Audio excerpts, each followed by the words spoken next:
Welcome to the Order of Man podcast. This is Kip Sorensen, and we're going to be doing an episode called the AMA, the Ask Me Anything. Typically, this episode is hosted by Mr. Mickler and myself. Unfortunately, I'm running solo today. I think Ryan is actually out hunting with his son in fall break. So you get me today. I will be fielding questions from two primary sources from the Iron Council, our exclusive brotherhood. To learn more about the Iron Council and to join us, go to orderofman.com/Iron Council. And then if we have enough time, I'll be fielding questions from our Facebook group. To join us there, go to facebook.com/group/Order of Man. I don't have much line of business, so let's just get into this and let's start having a conversation around what you guys want to ask us. So our first question is from Moose within the Iron Council. His question is such: I learned recently that only 1% of people who start studying Brazilian Jiu-Jitsu go on to get their black belt. Why do you think this number is so low? And more importantly, what do you think we can learn from this? Of course, Moose, that's an excellent question. It involves Jiu-Jitsu. So by default, I'm gonna like these questions. So why is it so, right? Why only 1%? Because it's hard. It's really hard. I've been training for 12 years. And even now, sometimes I think about going to the gym and I don't want to go. And it's funny because I've had this conversation with my wife numerous times. And if you asked her what her impression is of my jiu-jitsu experience, is that I'm always like happy and eager to run to the gym and go train. And I don't think I am. Most of the time, and it sounds bad, and maybe this is not normal, but I think it is a lot of the time on my way to the gym, I don't want to go. I'm tired. I don't want to get my butt kicked. It's it's difficult to do. It's emotionally draining. A lot of the time I'm like, what am I doing?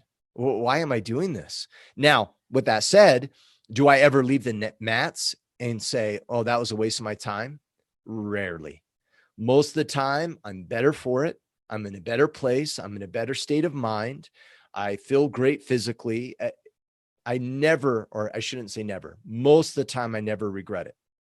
So I keep going. But it's just because it's really difficult and it doesn't get easier. Most people give up on things and they think they have good excuses. And I think that's why the number of guys that stick to Brazilian Jiu-Jitsu is because they have really good excuses, right? Oh, life's too busy and it's a low priority, and whatever the excuse is and the reason is, I'm sure it's a great one.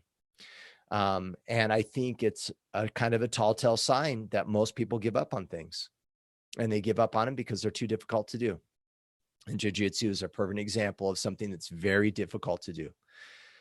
Another lesson learned or a thing to consider coming out of that conversation is that things don't get easier, but we become more capable. And I think that's Jiu-Jitsu. Jiu-Jitsu doesn't get any easier. We joke around in the gym that it's an escalator. And as long as someone got on the escalator before you, there's always someone that will beat you up. And I can become so much better than I ever was as a white belt. But guess what? I still get beat up because there's other people on the escalator. There's always someone better. And so it doesn't get any easier, but we become more capable. And in this example, I might be becoming more capable via my technique and physically, but most importantly, mentally. I am more capable of dealing with the hardships of jiu-jitsu. And I become more capable. I know when to go aggressive. I know when to be less aggressive. I know when to control my energy. All those things are part of becoming more capable jiu-jitsu player. So, statement of the day: things don't get easier, but we become more capable. All right, John Jenkinson. On a more serious note, he joked around about Brian Sorensen losing in politics. And John, I have no idea who Brian Sorensen is. So I'm assuming it's a political party in the state in which you live, and I'm unaware of them. So anyhow, that's where the more serious note came from. Regardless of who wins this next election, what can we as men in our society do to influence change in our current political system where we can hopefully meet in the middle of society's issues or bring back a culture of normalcy that many of our older brothers grew up with? So, and John, you already kind of know the answer, right? And I think everyone like immediately goes, be the example, right? So, and I know that's just kind of a vague statement, but it's the truth. So we need to be that normal. We need to be an example of what it looks like to have civil discourse and disagreement with other individuals around political viewpoints. We need to be those individuals. And then we need to be involved. We need to be around. We need to be involved in our social circles, in our communities, in our neighborhoods, in our families. We can't just be these quiet hermits that are never around. And it's not that I'm saying that we need to be woke and be running our mouths all the time about all the things and that we want to complain about. But what I'm suggesting is that people know you. People understand where you stand. They know your approach to civil discourse. And one of the things is, and a quote I love is like, most people are too lazy to critically think, so they judge. Well, don't judge. Critically think. Actually listen. Understand other people's point of view. Don't get riled up. Don't be overly emotional. Don't lose your emotions. Don't add meaning to someone's political viewpoint. Don't be so damn ignorant like everyone else on the internet to say, oh, well, if you vote a political party, you might as well we might as well not be friends on Facebook because no friend of mine would. But oh my, seriously, dear Lord, stop it. So pathetic. When we simplify things so simple, we're being lazy. Critically think. People obviously are emotional. Why? What's the story that they're telling themselves? Where are they getting their information? And instead of being so quick to pass judgment on everybody, what we need to be doing is critically think and understand where they're coming from. Now, we don't have to agree with it. Don't get me wrong. I'm not saying agree with everybody, but understand. And some of the understanding might be, hey, that guy sees something politically. Why? Because he's misinformed. Because he's too lazy to actually do some research, because he reads headlines of articles and never actually reads the entire story, because he's overly naive to actually think that things are so simple and black and white. So, or in other cases, we might critically think and realize, oh, you know what? They have a valid point of view. I understand that. I don't 100% agree with it. Or you might change your stance on something and then disagree with them. But that's all perfect and okay. Just be a man about it. Let's not lose our heads. Let's not lose our emotions. Critically think, be slower to judge, get involved in our communities so our example is seen by others on how we should act. A few years ago, it was a major compliment and it made me feel so great. I was debating politics, I believe. I don't even remember the scenario, but it was politically driven. I made a point on social media, and someone I don't even know completely like backlashed and attacked me, right? It's just like full out, like, you're an idiot, blah, blah, blah, went off. And I had a family member's friend, kind of family, right? He's around a lot. I had a family member stand up for me. And this family member has drastically different political viewpoints than I do. And he stood up for me, not because of what I was saying, but stood up to me as like, hey, you don't understand. Kip's not that kind of guy. He's He has great understanding. He seeks to understand other individuals. He's a critical thinker, like, and stood up for my way of being, not for my viewpoint. And I took that as like, hey, you know what? I guess I'm doing something right. And that was more of a compliment than him agreeing with my political viewpoints. So be that kind of individual where people know that they're going to get a fair shake out of you. You're not going to be quick to pass judgment, and you're actually seeking to understand. Hopefully that helps, John. All right, Marshall, strategies for dealing with a roommate who won't stop blasting music. I've spoken to him about turning it down on multiple occasions, but he lives in his own world and barely turns it down. Same cycle happens every single day. Moving out is not an option, and the landlord won't do anything. So it's up to me to take action. It is difficult to focus on my goals when EDM is blasting all over the place. All right. I love this, Marshall, because it reminds me when I was young and I'm not young. So, all right. So how do we deal with this? So the first thing, Marshall, I want you to just kind of put on your lap and think for a bit. You need to change what you want. And what you want is someone to turn down their music. What you need to want is a place to study, clarity of mind, etc. Right? You can't change someone, right? So that's the premise of this whole conversation. Can you change someone to force them to change that, turn down their music? No, you're not going to. But there's some strategy. So let's talk about the strategy. And maybe even look at the scenario differently, saying, hey, I need an environment by which I can focus. There's other ways to accomplish that besides him turning on his music. But regardless, let's how do we deal with this conversation? So the first thing is I'd recommend the book Crucial Conversations. I'm pulling up the author. Really? Patterson, I think, is the author. So look up the book, Crucial Conversations. And I don't know if I put this on. Well, how's this? It's crucial to you, right? So it's crucial. Now, some of us might be saying, hey, I got more complex questions than, much more pressing, difficult conversations than someone turning down their music. But regardless, it's critical to you. Otherwise, you wouldn't bring it up, right? So this is a crucial conversation. So the first thing is, you are going to lash out if you don't have the conversation, right? So you're going to get pissed off enough. This guy's not going to turn on his music. And then you're going to be like a kid. And I'm not being mean. We all do this, right?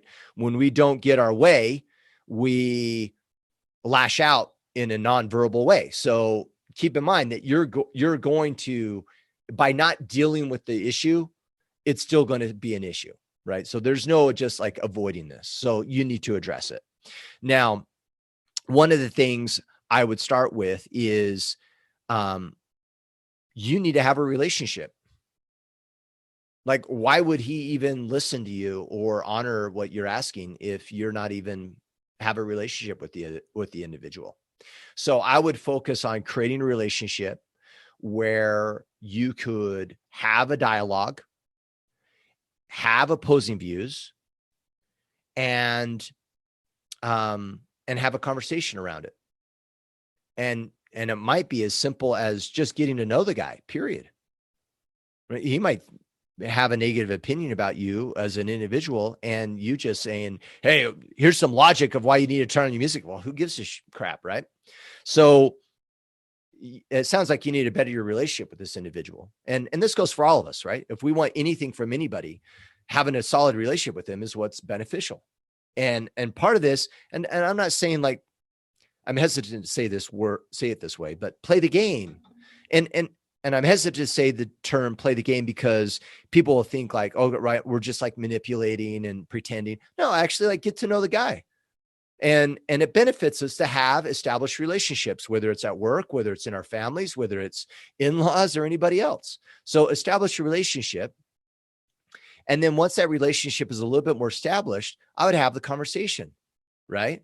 Hey, dude, how do you focus? I struggle focusing in our environment with, with music playing all the time. Does that help you focus? Like maybe it's helping him, right? And you asking him to turn it down is actually like a major affects him in a negative way, right? So have the conversation is ultimately what I'm getting at.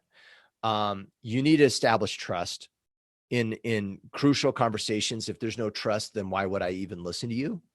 Right? You might just be trying to get your own way, which might be the case, Marshall, right? You may not be considering this guy. And so I would have the conversation, get to know the individual, and I would kind of take that approach. I wish I had a little bit more kind of structured details for you there, but hopefully, at least looking up crucial conversations would be beneficial, not just for this situation, for many other situations as well. All right. Stephen Lang. After listening to Ryan's last Friday field notes, I was inspired to look at all the opportunities to better my family culture.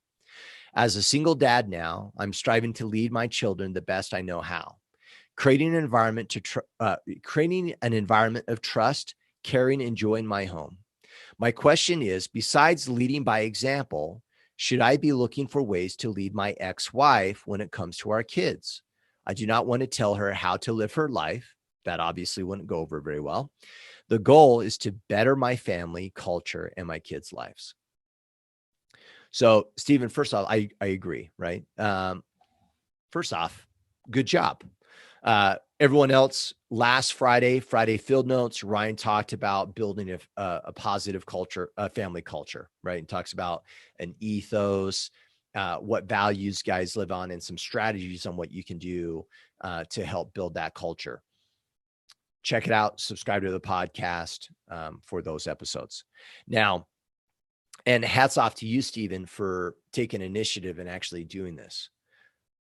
One of the things Ryan said on that episode, which I think is profound, is we have to be intentional. It's really funny. I've joked around about this in the past on the podcast, but you want to be good at something from a work perspective, you get trained. Right? You want to become a better person, you buy some self-help books, right? You want to become an EMT, you take EMT training. Like we plan and there's intentionality at becoming better. Have you guys been to father training before? No, but yet we all assume that we just sit back and we'll just kind of wing it and we'll do an amazing job. No, that's not the case, right? So get trained, be intentional, right? And take the necessary steps to create that family culture within our environment. And hats off to you, Stephen, for actually doing this. So let's talk about the ex-wife. So should I, was the first question, involve my ex-wife in a way where I don't make it seem like I'm trying to change her, right? So the first thing I would say is remove the expectation that she's going to change. Just stop there. So if you have any expectation of like the thought process is, well, she should, but stop it. Don't even go that approach. Okay. So make it about your kids. And if she happens to change or there's some evolution on her side, so be it. And it's on her terms, and that's perfect. Right. But don't set the expectation that she's going to change. So the first thing is I would enroll her in what you're doing. Have the conversation. Hey, I listened to this episode of the Order Man podcast. They talk about family culture, and just share, not share from the perspective of changing her, but share like, man, this really struck me. And I'm starting to evaluate and see how I need to step up as a father to create this environment more for our children. There's so much more I could be doing. And so I just want to let you know and get your input. What else do you think I could be doing to kind of help build this for the kids? Perfect. Not you, not we, what we need to do. Don't even go down that path. What can I do? And get her input. Now, do you have to implement it? If you think it's valid input, sure. But drop the ego, get her input, and then implement it. one of two things are going to happen. She's going to give you some great input and you can utilize it to be better for your children. Two, you shared her what you're about. So now if she sees some slight adjustments and changes, she can be on board now and go, oh, this must be a result of that thing that he started doing with the kids. You put the idea on her lap to consider for herself, for her to determine for herself if it might be valuable, all without threatening her, and also all while focusing on what's best for your kids. All right, Dennis Morris. Hey, Dennis. All right, breakdown and reaction of the Khabib and Gaethje fight. So you guys should all know, because I mean, if you're real men, you're watching the UFC, and you're not. If you're not, I'm just joking. All right. So Khabib and Gaethje, headliner, main fight this past Saturday, and Khabib's retired. Hopefully that's not news to anybody that's a UFC fan. So Khabib's retired, 27-0 or 29-0. People are throwing out now he's the greatest of all time. I mean, don't get me wrong, Khabib's amazing, but when you compare him to, let's say, GSP, and I think GSP had 13 title defenses, Khabib's had 4. You know what I mean? So he hasn't really held that championship title very long. I don't know. I think that plays in a factor. I'm not taking away. I don't want to take anything away from Khabib and how amazing he is. And he might be on the pound for pound list. I just don't know if he's quite GOAT, right? So, but anyhow, regardless, during the fight, Gaethje got some solid leg kicks in, did a low leg kick, and Khabib caught it and turned it into a double leg, which was really impressive, because some people might hear that and say, oh, well, why is Gaethje throwing kicks with Khabib? That's going to increase your probability of takedown. That was a low kick. So if you watch the review or the highlights of the fight, it was a really, really super low leg kick that Khabib kind of caught and then turned it into a double leg, turned the corner and took him down, right? It was beautiful. Now, what happened in the fight was pretty solid. So he immediately took the back. Gaethje did the right thing. Nothing's worse than having a guy on your back, right? So if your back has been taken in jiu-jitsu, if you can transfer to a mount, that's even better. Now, it's still a crappy position, not ideal, but I think he did the right thing by not exposing his back anymore. And during that rotation onto his back, it almost looked like Khabib was going to get a head and arm triangle. I thought at first, I was like, oh my gosh, he's going to go head and arm, because the arm was up high and it was kind of getting trapped. Then that arm came down, and then Khabib actually moved into kind of like a S mount position where he slid his left leg up underneath or on the backside of the shoulder to isolate the one arm, which you could do for a triangle setup, or even sitting back into like an arm bar where the arm is trapped behind the armpit. And then you can have a really, really super tight arm bar. And of course, that's actually kind of what happened. So Khabib isolated the arm. It looked like Khabib was going to go for a sit back arm bar. And then Gaethje sat up into it. And when he sat up into Khabib's guard, then he was able to get the triangle locked down. And then once he had the triangle locked down, what do we all think, as at least old school UFC guys, or old school UFC fans, I should say, is you think rampage, right? It's like, hey, is someone going to triangle you? You're MMA, right? You pick that guy up and you slam him, right? You just straight up high elevated slam while the guy has a triangle on.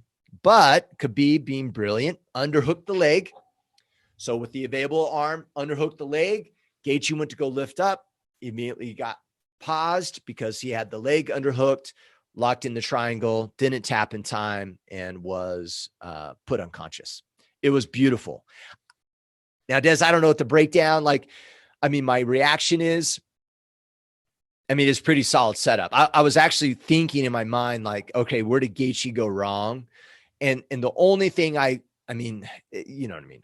Come on, guys are punching the face. So this is not, I'm not an MMA fighter. So what do I say? What do I have to say? But regardless, I think there was a moment where Gaethje, when he sat up into the armbar, he should have took his left arm. And when he sat up, inserted his left arm into the guard as he sat up. Right now, with that said, then that way he could get his arm and his shoulders right and not have that one arm isolated within the triangle. That's the only thing. But he was kind of getting armbar too. So even if he got that arm in and he came up, he may have still gotten armbarred. So it was a beautiful setup by Khabib. The step over triangle with the one arm being isolated, it was just solid. I mean, from a jiu-jitsu perspective, if someone asked me, it's like, oh, well, how do you prevent that? You don't have a guy in your mount isolating one of your arms. That's how you prevent it, right? But by the time the arm was isolated and he had the step over, I mean, things were going south really quick. He had the arm bar, he had a triangle, and he could have finished him from the mount position, which was actually quite shocking that he didn't. I just assumed that he would just ground and pound and finish the fight right there, and instead went for the submission. So great fight. Gaethje's a stud. I think Khabib's a stud. Super exciting night for some Brazilian jiu-jitsu. Tyler Preston, this might be more of a Ryan question, but should I register as an LLC or a corporation for my web design agency? And where would you recommend incorporating for tax purposes? I think it might be a Ryan question, but I have some insight, Tyler, because obviously I've owned my own business for a really long time. And so I have some opinions. So if you don't mind, I'll go ahead and share that with you anyway. So now, where to incorporate for tax purposes, that I don't know.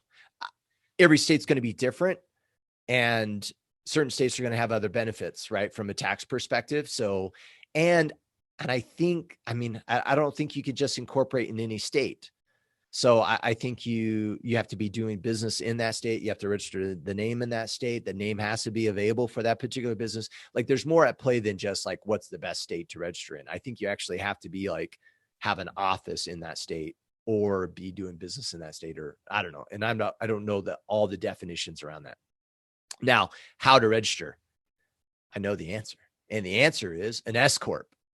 So do just Google this, right? S Corp versus corporation versus LLC. An S Corp is it's the best of both worlds. I believe an S Corp is a form of an LLC, and it's a form of a corporation, sole proprietorship corporation, S Corp. This will allow you to have some of the tax benefits that you get from a corporation while still being almost like a sole proprietor. And the S Corp will allow you to actually pay yourself in dividends as well. So now there's some other things that you have to handle from a corporation perspective. For instance, you have to pay yourself W-2. You're paying payroll tax. You're paying income tax on the money you paid yourself, right? But you can actually reduce the amount of W-2 earnings that you're paying yourself and then pay yourself in dividends instead, which are taxed at a much lower rate. And then you get some other benefits that happen at a S Corp, at a corporate level. So look into that, S Corp. When I did my homework back in the day, S Corp was the way to go. I don't think anything has changed. So look into that. I think that's going to be your best bet. Sean Busby, Ryan and Kip, what should one look for in a Brazilian Jiu-Jitsu gym looking to try it out? Thanks for everything you guys do. So, and this is kind of funny because I'm going to relate this to the Iron Council, Sean. And one of the, for you guys that aren't members of the Iron Council, that's our exclusive brotherhood. It's a secured group. It's a membership in which men of the Order of Man movement belong to. When you join the Iron Council, there's this onboarding process, and then eventually you get assigned a team. And that team meets on a regular basis. They hold each other accountable. We have monthly topics, books that we cover. There's discussions and challenges and other stuff. You get to choose your team in the Iron Council. And I think choosing a team in the Iron Council and choosing a jiu-jitsu gym is possibly the same process. So the first thing is you want to choose a gym that has times that are going to work for you, that are going to allow you to attend jiu-jitsu as much as humanly possible. Don't go to a gym that they're only meeting 2 days a week and it's on Friday and Monday, and those days are bad for you. Obviously, if you can't ever go, it doesn't matter how cool the team is. It's not going to be a good gym for you. So pick a gym that has a schedule that works for your schedule. Second, it's about the team. That's the second criteria I'd put. Who are the team members that you're training with? How good are they? Is there a lot of upper belts? Or are they all just white belts, right? So there's a lot of upper belts. What's the culture or the team environment like? Are guys open? Are they pushing hard? Is it really laid back? And the answer to that question, whether that's good or bad, is going to change for all of us, right? Some guys are looking for a more laid back school, kind of more chill. Other people are going to look for a gym that's going to push them. I would kind of suggest that if you're new to jiu-jitsu, you want a gym that's going to push you. You want a gym that's going to be hard, but there's strong team unity, a lot of upper belts. You don't want to go to a gym where you're really good already. That's not a good sign, right? You want to go to a gym where you get your butt kicked on a regular basis, and the probability or the idea that you could possibly submit someone else in that school is beyond your imagination. That's a good school. And now you understand Moose's first question of why so many people quit jiu-jitsu, because it's miserable at times, especially the new guy, right? You're the guy that everyone can catch, and you have to get really good quick, or you have to wait for a new guy to show up to actually know that any of the stuff that you're learning is actually working or not. So best of luck to that. But those are the things I'd look for: is upper belts, the culture. I would check pedigree as well. Who's the instructor? Where did he get his black belt from? Jiu-jitsu is a relatively new martial art, and the family tree is not very deep. So you could see where the heritage comes from. The closer to the root of the tree, typically the better. So keep that in mind. The other thing is, be mindful. If it's jiu-jitsu you want, then you want to go to a Brazilian jiu-jitsu school. Because of the popularity of the UFC, the popularity of jiu-jitsu on the rise, you get all these like karate schools and taekwondo schools and aikido schools that will say they do jiu-jitsu. That's not jiu-jitsu. I'm sorry, but it's not. They're marketing, right? They're capitalizing on that term. They know you're Googling it, and they may know some techniques of jiu-jitsu, but it's not the same. Trust me, it's not the same. So if you want pure jiu-jitsu, go to a Brazilian jiu-jitsu school that does Brazilian jiu-jitsu. Now, some MMA schools will have solid Brazilian jiu-jitsu instruction, and then they're also doing like Muay Thai and boxing. That's one area where I'd consider it. But if it's like another martial art and they also do jiu-jitsu, that's kind of the telltale sign of poor quality of jiu-jitsu. So be mindful of that. I'm trying to think if there's anything else I'd add. No, I think that's it. All right. Sean Sailors, what is your go-to healthy snack, and what are your guilty pleasure snacks? Is there such a snack that's healthy, or is that this like an oxymoron? It's not a snack anymore if it's healthy. Healthy snack. My wife and I, we sometimes make these chocolate protein balls. Energy balls is what we call them. And it's like, it's oats, a little bit of chocolate chips, honey, some nuts are in there, I think, and a few other things. And you kind of roll them up. Coconut, cooked coconut shavings are in there, and we'll roll them up and put them in like a Tupperware. And that's like I consider that a healthy snack. But as you can guess, snacks and healthy don't usually seem to go together. So water maybe is my other healthy snack. Guilty pleasure snacks, candy, man. I love candy.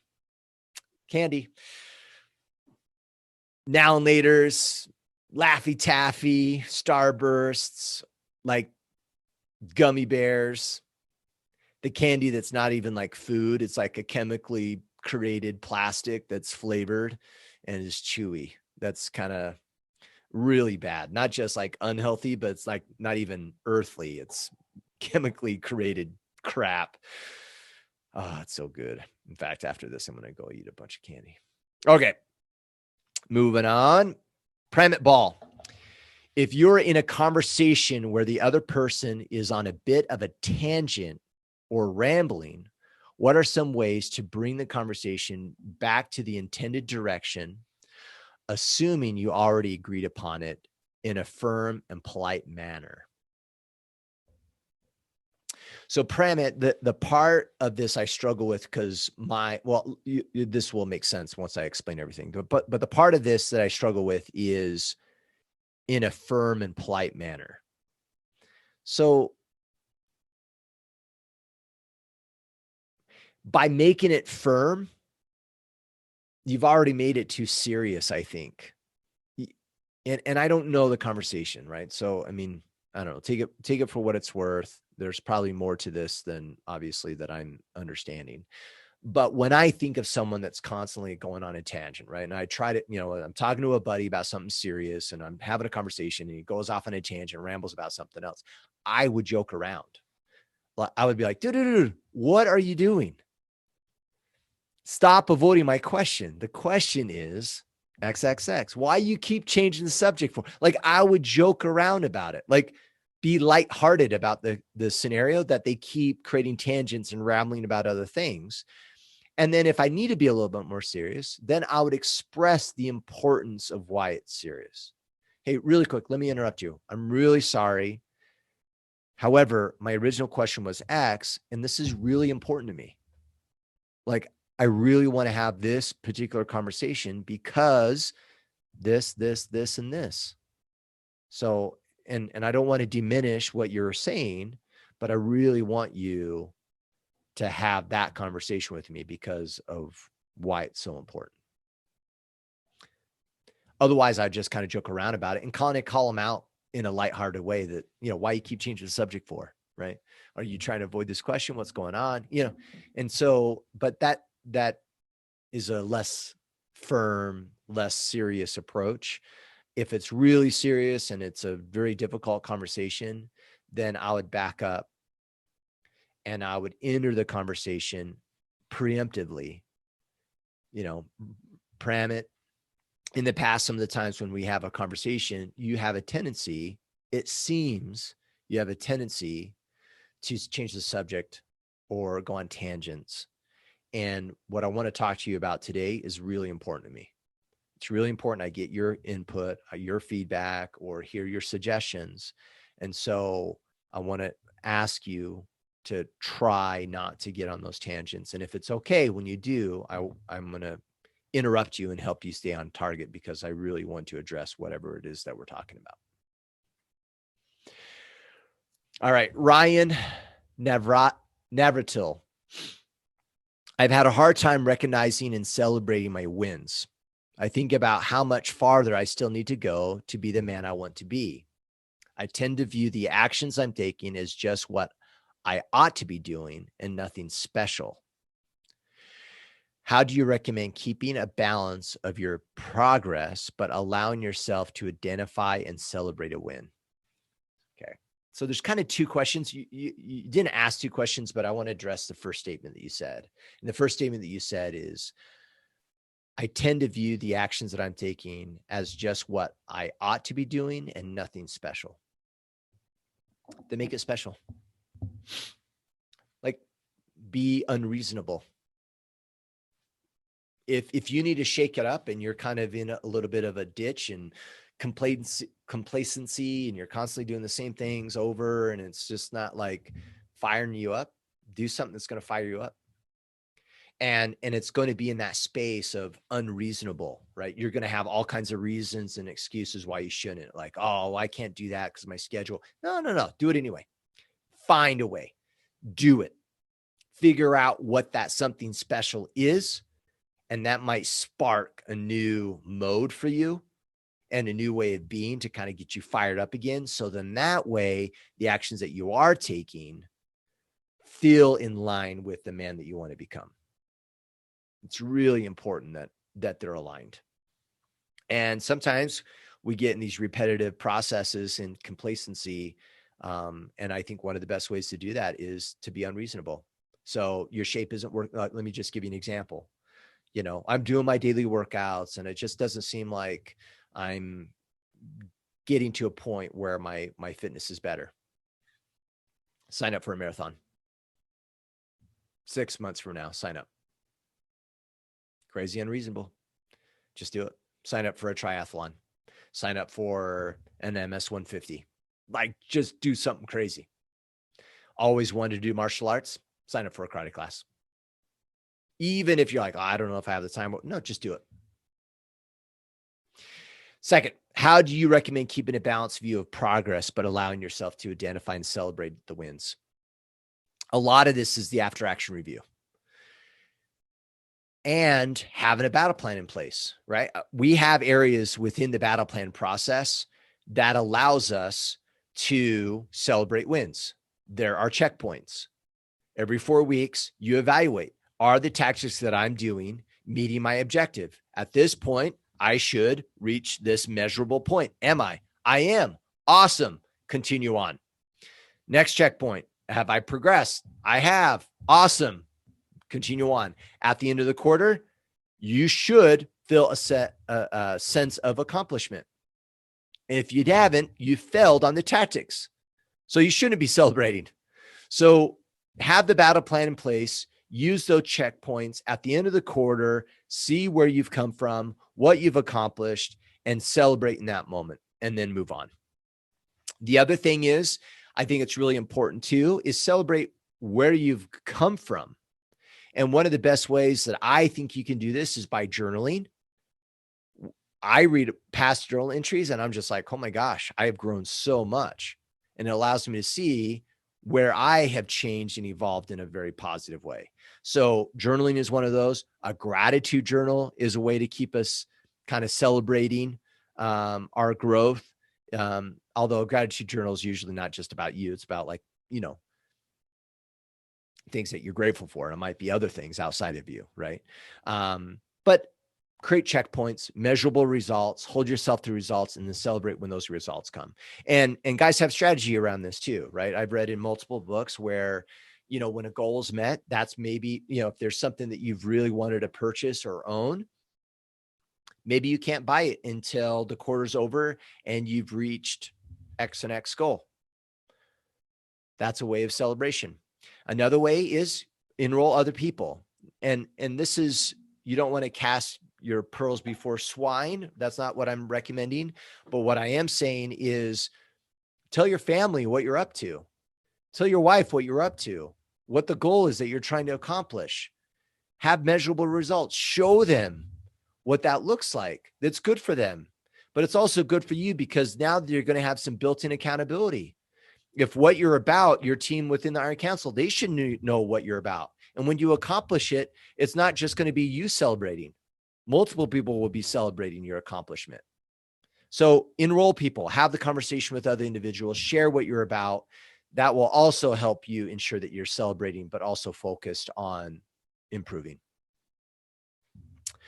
All right, jumping into questions from our Facebook group. Also, let me point this out really quick. So I mentioned the term after action review, battle plan. If you guys don't know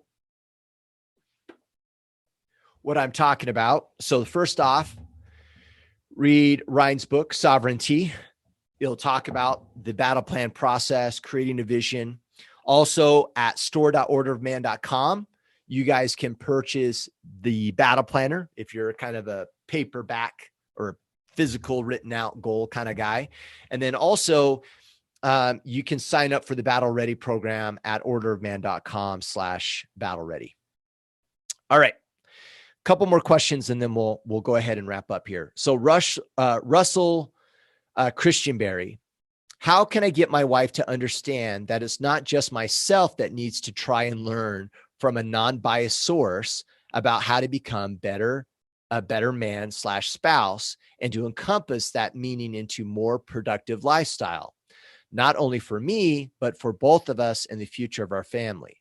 We also have a plan for money, but while I'm the one wanting to stick to it, I'm the bad guy when I tell her no following the reiteration of our plan. All right. So we've talked about this a couple times, Russell. So maybe even look at some previous podcast episodes that Ryan has covered. In fact, I think even the last Friday field notes will be valuable for this around company or around family culture. But the key thing is you got to lead by example, and it doesn't happen instantly. So you could be killing it and awesome and progressing and all these things, and it might go unnoticed. So let me kind of give you some strategies. So the first thing is you got to let go of the expectation that she needs to do it the way you're doing it, because as long as you hold on to that, you're going to be lashing out at her that she's not changing, she's not doing it the way that you would do it and everything else. So stop it and focus on improving you and becoming the best version of yourself, period. Now, with that said, enroll her. I mentioned this earlier. Enroll her in what you're doing. And how do we enroll someone? So imagine if I enroll you in something that you're signing up, right? So I say, hey, Russell, there's this great event and you should go to it. Do you want to enroll? That means you're committed to the thing, right? I've inspired you well enough that you want to be part of it. Now, I'm not saying your wife's signing up for anything, but enroll her in what you're doing. Share it in a way that kind of inspires her, that you're inspired, and let it show itself and manifest itself through your actions and what you're doing. This is going to do two things. One, it will naturally create some accountability, because by running your mouth about this thing that you're planning on doing, she's going to now know about it. And that's good and bad, depending on if you have good follow through. But if you continue to progress and become a better person, she now knows where that came from. The second thing is she'll now hold you even more accountable as well, because she's aware of what's going on. Now, here's the kicker. You fall on your face and you don't have integrity and you don't do what you said you would do. Now you just ruined some more trust. So you got to be in a position where you're really going to stick with this, and you're going to level up in a way that you're going to change. Another idea. Sometimes us men, we have a tendency to look at I'm looking at the terms that you use here. It's like, becoming a better man and spouse. And we look at it very rigidly in a very serious way. And I've mentioned this in the past as well. It's like, I could come home and bam, bam, I got this done. I fixed this in the house. Hey, kids, let's say a prayer. Say a prayer. Prayer done. Check. Awesome. I'm having an amazing day. And I'm coming across like a complete jerk, unhappy, too serious, and not fun to be around. Who wants to follow me? Not my kids. So not only do you need to be getting after it and becoming a better man, but do it in a way that you're more joyful to be around. Do it in a way that people want to be with you and want to do what you're doing because you are happy, not just effective. So be mindful of that, of how you're showing up. One is highly inspiring. The other one will push people away.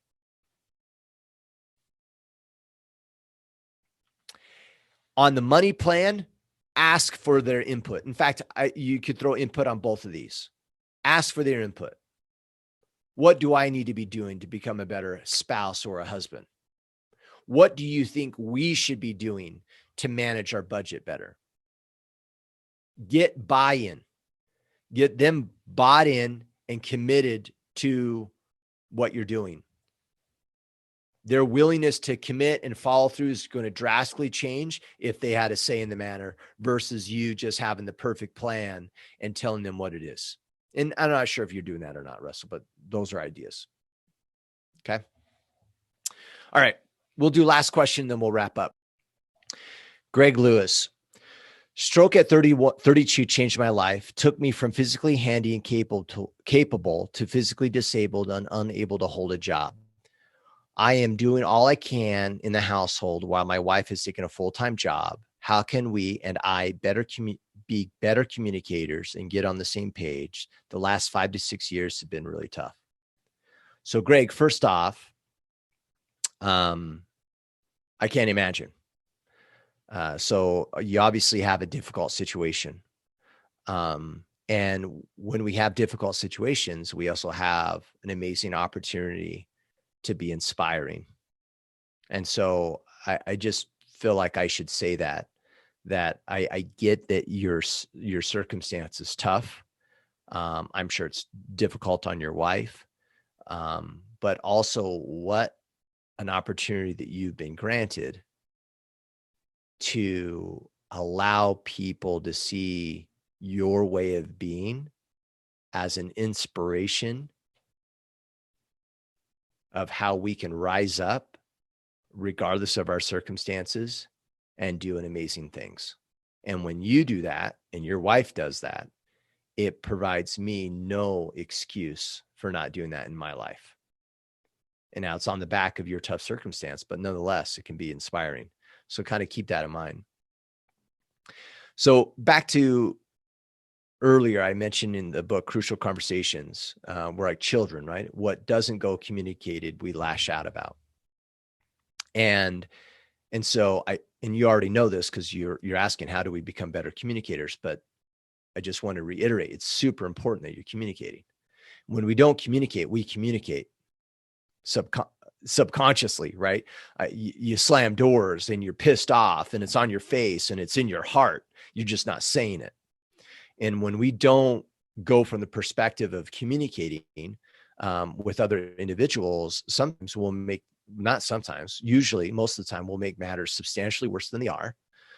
And and then our spouse is also guessing what's going on and they're in the dark, and we have covert contracts where we have expectations that aren't being met, but we've never communicated those expectations and we never even asked them. They may never even agree to the expectations that we have, and we just assume they should. Says who, right? So, and your wife is obviously stepping up in a way, and this is obviously affecting her, maybe in a really difficult circumstance. And so communication is just super, super important. Here are some thoughts, and they're very vague, generic thoughts, but I think they would serve us all if we could do them all a little bit more often. So the first thing is I want to point out the importance of expression of feelings. Super, super important that you have freedom of expression, and that your spouse does too. And that you do not create a culture within your environment that someone gets punished for expressing how they feel. And that's tough because they might express ineffectively, or they might express something negative about you. And the minute you overreact, you teach them that they can't communicate to you. Otherwise, there's going to be repercussions for that communication. And now we start creating a culture and an environment by which we don't talk. Why? Because whenever we do, we end up in a big fight and he gets pissed off and blah, blah, blah. Okay.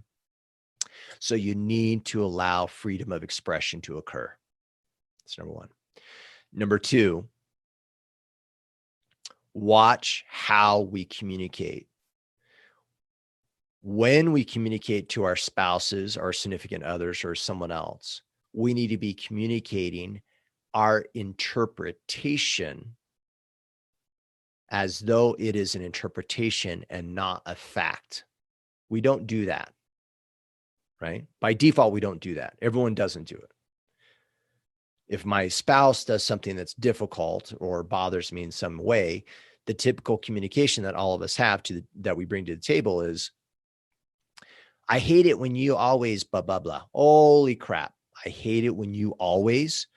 One, you added always, which is not true ever. So stop with the absolutes, right? Eliminate the absolutes.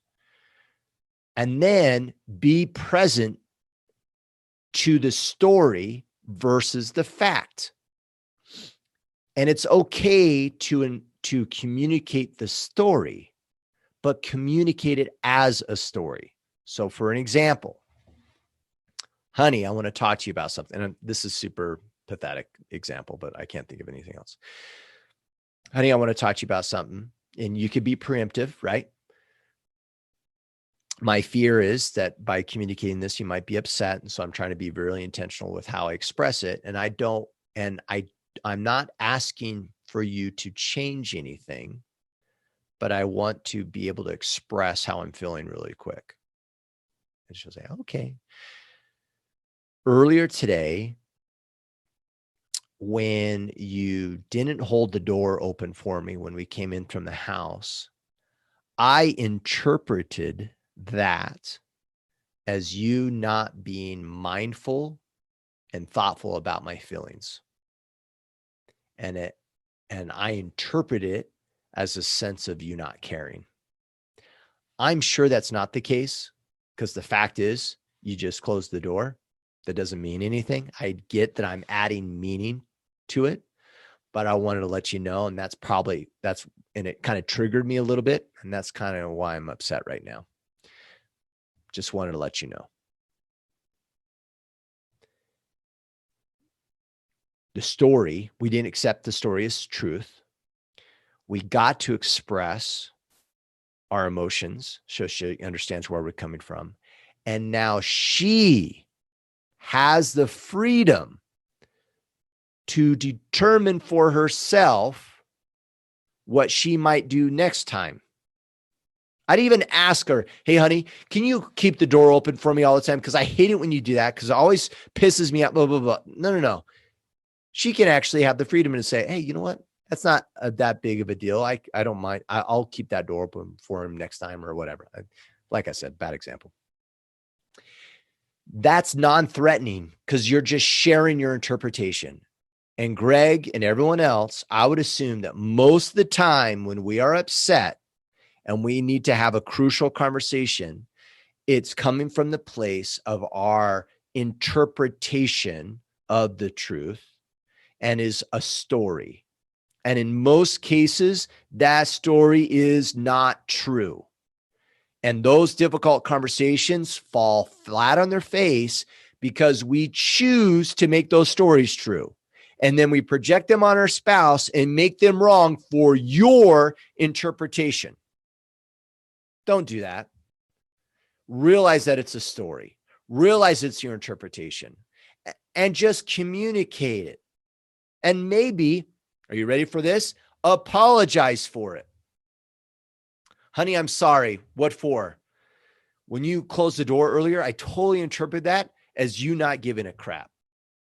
And now I've kind of lashed out at you, and I know that's not necessarily the truth, but for whatever reason, it kind of triggered me. I just want to apologize and let you know. That's called ownership, by the way. Ownership for your emotions and your thoughts. And then apologizing for the ill judgment you're putting on someone else. I don't care how difficult the situation is or how difficult the relationship is. The probability is it's difficult because of your story. And we have a tendency to run around and place judgment on everyone else for it, instead of taking ownership for the meaning that we've created. So Greg, I'd focus in that space. Create a culture of expression where people can share. When those difficult conversations need to come up, you need to share your interpretation. Lead the way, show her how that's done. And when she doesn't follow that process that I just gave you, you need to be the bigger man, take the higher road, and realize what she's expressing to you is not necessarily truth, but her interpretation. And so be a little bit slower to judge, and understand that when she says you are always a turd face, that really means that when you did XXX, she made it mean that she wasn't good enough. And that's really hard to do. I struggle with that. Greg, hopefully that's helpful. Keep your head up. Make it a priority. 5 to 6 years is a long time to be having a breakdown of communication. And it might really need you to step up in a serious way and take some ownership and expression to her and restoring your integrity in regards to letting the relationship go on that long with a breakdown of communication between you two. And she's obviously stepping up in a serious way, right? Hopefully that's helpful. All right, gentlemen, that's all that we got for today. Well, we have more questions, but that's all the time that I have for today. We talked about a handful of things. To join us in the Iron Council, go to orderofman.com/Iron Council. Join us on Facebook as well, facebook.com/group/orderofman. And if you like this message, let us know. Communicate with us. Let us know what's working, what's not working. You do that by joining us in one of those two groups and or following us on social media. You can follow Mr. Mickler on Instagram and Twitter at Ryan Mickler. You can follow me on Instagram at Kip Sorensen. That's KIPPSORENSEN. And you can support the movement and what we're doing here in this conversation by subscribing to the podcast, following us on YouTube, and buying swag, beautiful swag, such as this jacket. You can get this and other things such as new hats, other windbreakers, and other styles by going to store.orderofman.com. Support the movement, connect with us. We appreciate you guys. And until next time, take action and become the man you were meant to be.